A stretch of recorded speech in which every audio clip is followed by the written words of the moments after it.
In August of 2003, 55 million people across the northeastern United States and Canada lost electricity in a blackout that lasted up to 4 days.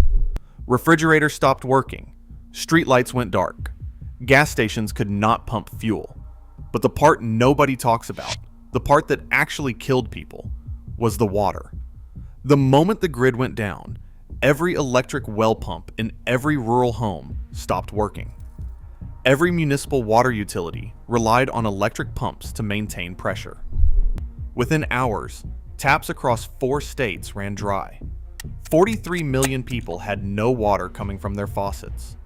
Hospitals ran out. Nursing homes ran out. Families with elderly parents on medication had nothing to wash pills down with. Now, here is what they will not tell you. Every farmhouse built before 1940 in those same states still had running water during that blackout because their water systems did not need electricity. They cost $12 to maintain, and they have been working without interruption for over 200 years. I am Bob, and welcome to When the Lights Go Out. Subscribe and hit the bell, because when the modern world stops working, you want to know this stuff before you need it. I have been in construction for 20 years. I have quoted hundreds of well jobs across Pennsylvania, Ohio, West Virginia, and rural New York. The average modern drilled well runs a homeowner between $5,000 and $15,000 to install. Add an electric submersible pump at $400 to $1,200. Add a pressure tank, an expansion tank, a control box, and the electrical panel upgrade. By the time you flip the switch, you are easily into $18,000 on water alone. And the moment the power goes out, none of it works. Not the well, not the pump, not the tank, not the faucet in your kitchen. You have spent $18,000 to own water that exists only when the electric company says it does. Now compare that to what I quoted a client in rural Pennsylvania 3 years ago. He had been quoted $14,000 for a new drilled well by a regional company. He told them no. He called me. He had an old hand-dug well on his property, 3 feet across and 30 feet deep, lined with stone, built by his great-grandfather in 1896. The original windlass and bucket were rotted out, but the well itself was sound. We measured the water level, 6 feet from the top, cool, clear, and full. I built him a rope pump from $12 of materials I picked up at his local hardware store.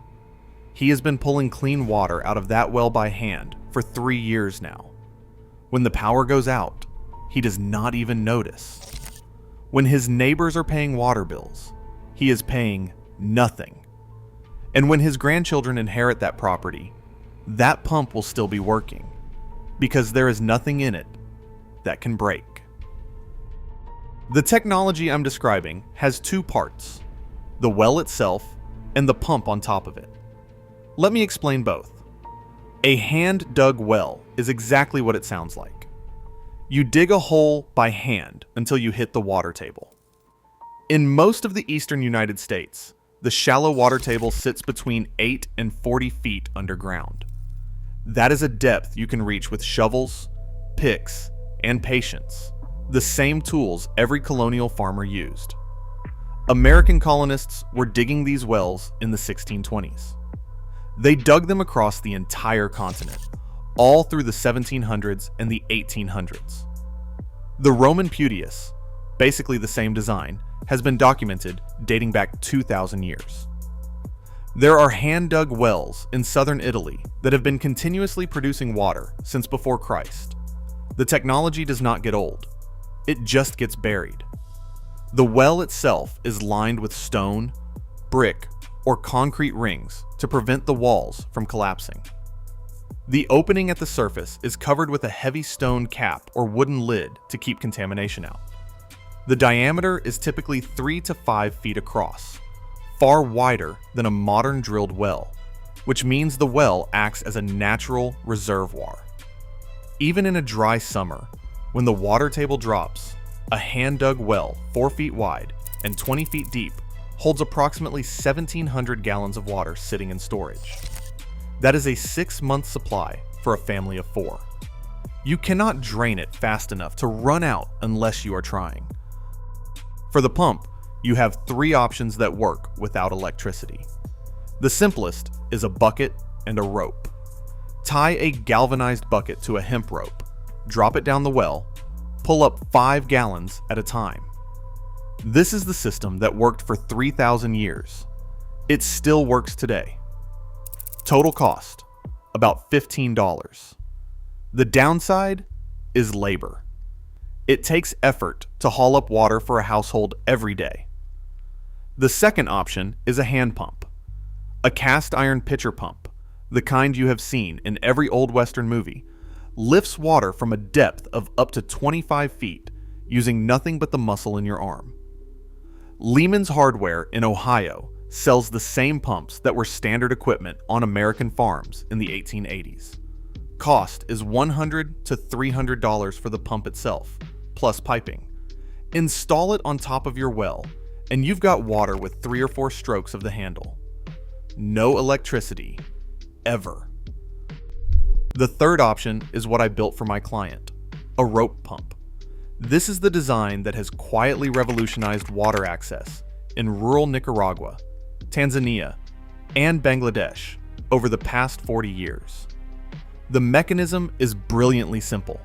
A continuous loop of rope, fitted with rubber pistons every 3 feet, runs from the surface down into the well and back up through a vertical PVC pipe.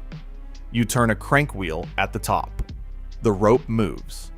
The pistons push water up through the pipe and out a spout.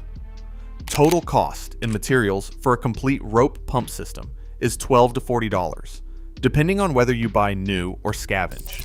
You can pump 6 gallons per minute by hand. A child can operate it. The Mennonite Central Committee and other development organizations have installed thousands of these across the developing world. They work. They last decades. And they are virtually unknown in the United States. So why doesn't every rural property in America have one of these systems? The answer, like everything we cover on this channel, comes down to who profits when you forget. The American well drilling industry generates over $5 billion in annual revenue. Every drilled well requires a truck-mounted rotary rig, an operator, and 3 to 5 days of work. The average cost to the homeowner is $8,000 to $15,000. Compare that to a hand-dug well, which can be excavated by the property owner over a few weekends with rented equipment for under $500 in materials. The industry has no reason to teach you that the alternative exists. They have spent 50 years promoting the idea that hand-dug wells are dangerous, unreliable, and obsolete. None of that is true. Hand-dug wells are shallower than drilled wells, which means surface contamination is a real concern that must be managed. The United States Geological Survey has documented properly constructed and maintained hand-dug wells producing safe potable water continuously for over 150 years.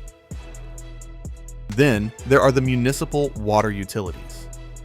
The American water utility industry collects over $120 billion in annual revenue from residential customers. Their entire business model depends on you not having an alternative source of water.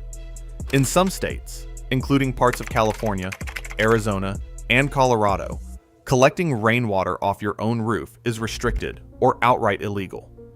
Drilling your own well requires permits, fees, inspections, and depth requirements that quietly favor commercial drilling companies. The municipal water utility lobby has spent decades pushing legislation that makes private water sources progressively harder to legally own. And finally, the building codes. Most modern jurisdictions will not allow a new home to receive a certificate of occupancy without a permitted, mechanical, electrically pumped water system. You can have a hand-dug well on your property as a backup. You cannot have it as your only water source. The legal framework was written to make sure you stay on the grid, whether you want to or not. If you want to build one yourself, here is how. First, check your local water table depth. Your county extension office or the United States Geological Survey website will provide that information free. If the shallow water table is within 40 feet of the surface, hand digging is feasible.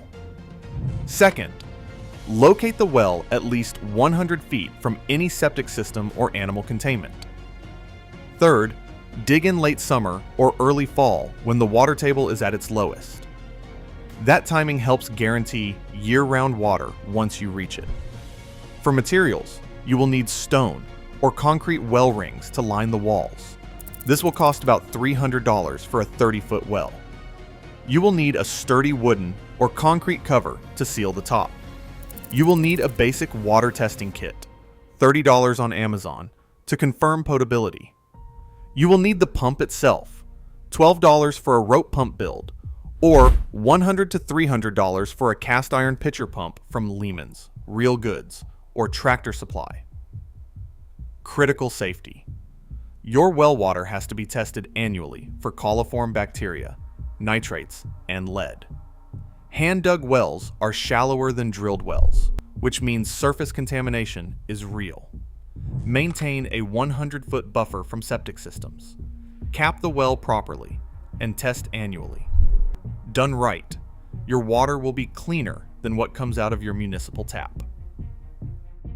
The water that built America came from a hole in the ground, lifted by a rope and a bucket. The water you depend on disappears the moment a tree falls on a power line 3 counties away. 43 million people learned that in 2003. Every blackout since has taught the same lesson.